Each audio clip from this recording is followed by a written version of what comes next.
Hello and welcome to Draw It and Know It, the art lesson edition. My name is Dan Lietha. I'm a cartoonist and speaker for the ministry Reasons for Hope. And for this week, we are going to be featuring on the art lesson part anyway, 1 John 2:15 through 17. And if you saw the video that I produced earlier this week with this and another drawing side by side, you'll know that I'm featuring the message of Easter, the resurrection. And so I wanted to give a particular look on the topic of emptiness. Now, the emptiness from the Christian side that was a good thing was that the tomb that Christ used to occupy for just a short time is empty. He's no longer there. He is risen.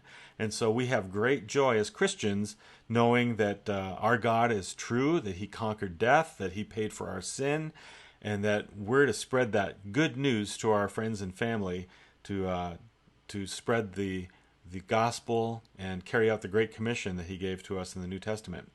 So this part, or the first half of this drawing, is talking about bad news. It's kind of the downer, but again, bad news makes the good news look even better. And so I wanted something here that people could relate to. I wanted something that people are experiencing right now. And so then, if you're going through some of these things, some of the lack of some of these things, then you really know, okay, I get it. I can't trust in these things. So what's happening here right now is that I'm roughly sketching in some of these items that I'll be kind of talking about in more detail in a little bit.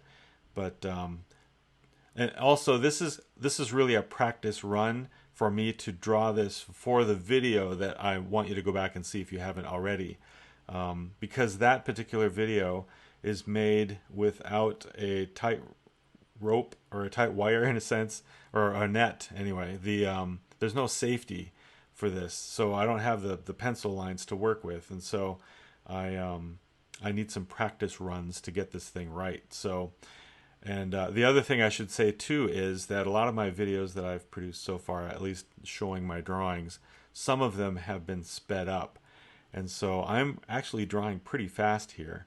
And the reason for that is because I've already thought these things through. This is not new material for me. I'm not problem solving in a sense here. I'm just kind of going through the motions, practicing things that I already know for the video that I'll record shortly after this drawing. So usually there's a lot more thought and contemplation, and the creative juices are kind of saying, well, maybe this will work better and maybe I should draw this. All of this stuff is pre-planned, and so I'm just going ahead and drawing it really fast for the purposes of showing you this video.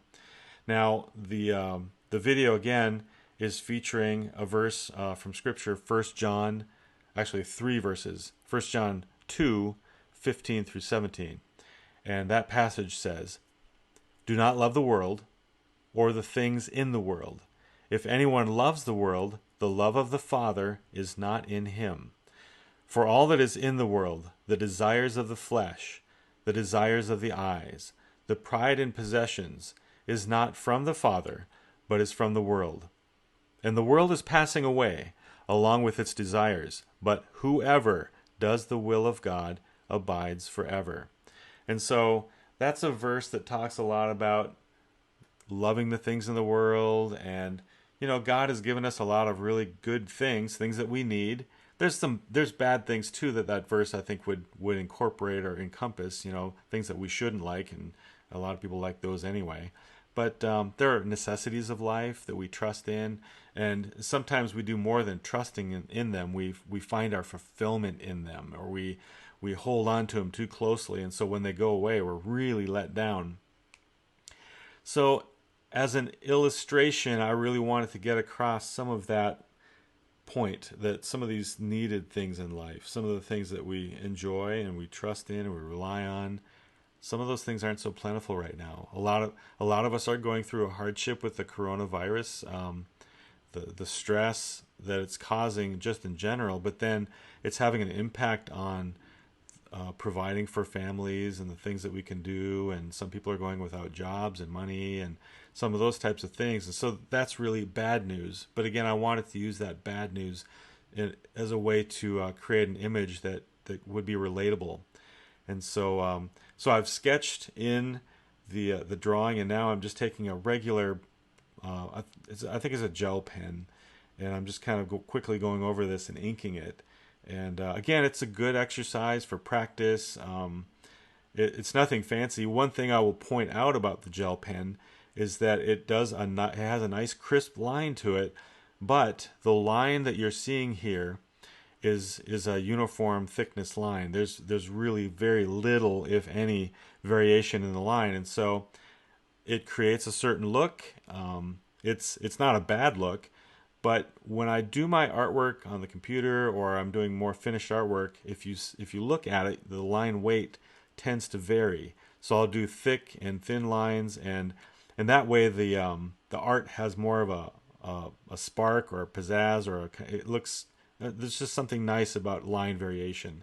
But for these practicing purposes, I'm just using a gel pen because it works really nice. You can see the line very well, and it goes pretty quick. Now I'm drawing a wallet here, again back to the relatable things. Some people are without jobs. We all need money. So I'm not saying these things are necessarily bad, but what I'm saying is when we put our trust in them, when we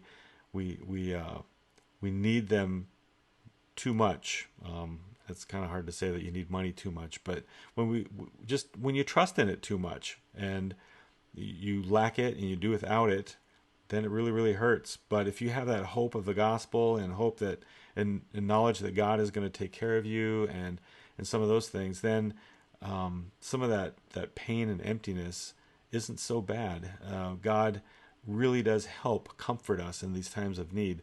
Now, there's food that we need. There's drink that sometimes people will abuse this sort of drink, and so when that goes away in particular, that can cause real problems for some people.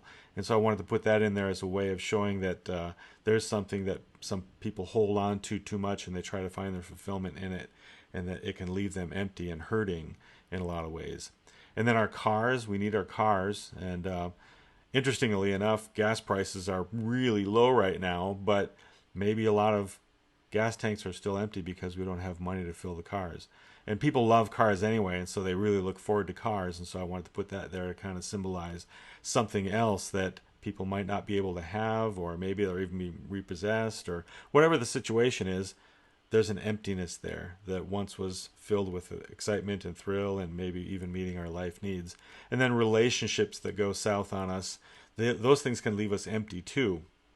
So again, very relatable elements in this practice run for this drawing. And so I hope that this behind the scenes look is encouraging for you, and it's just fun to do these little explanations of some of my drawings. And I hope that you'll come back next week and check out my next drawing for whatever Bible passage or section of scripture that I choose, and then I'll have an art lesson about that one too. So thank you for listening, and join us again next time. Thanks.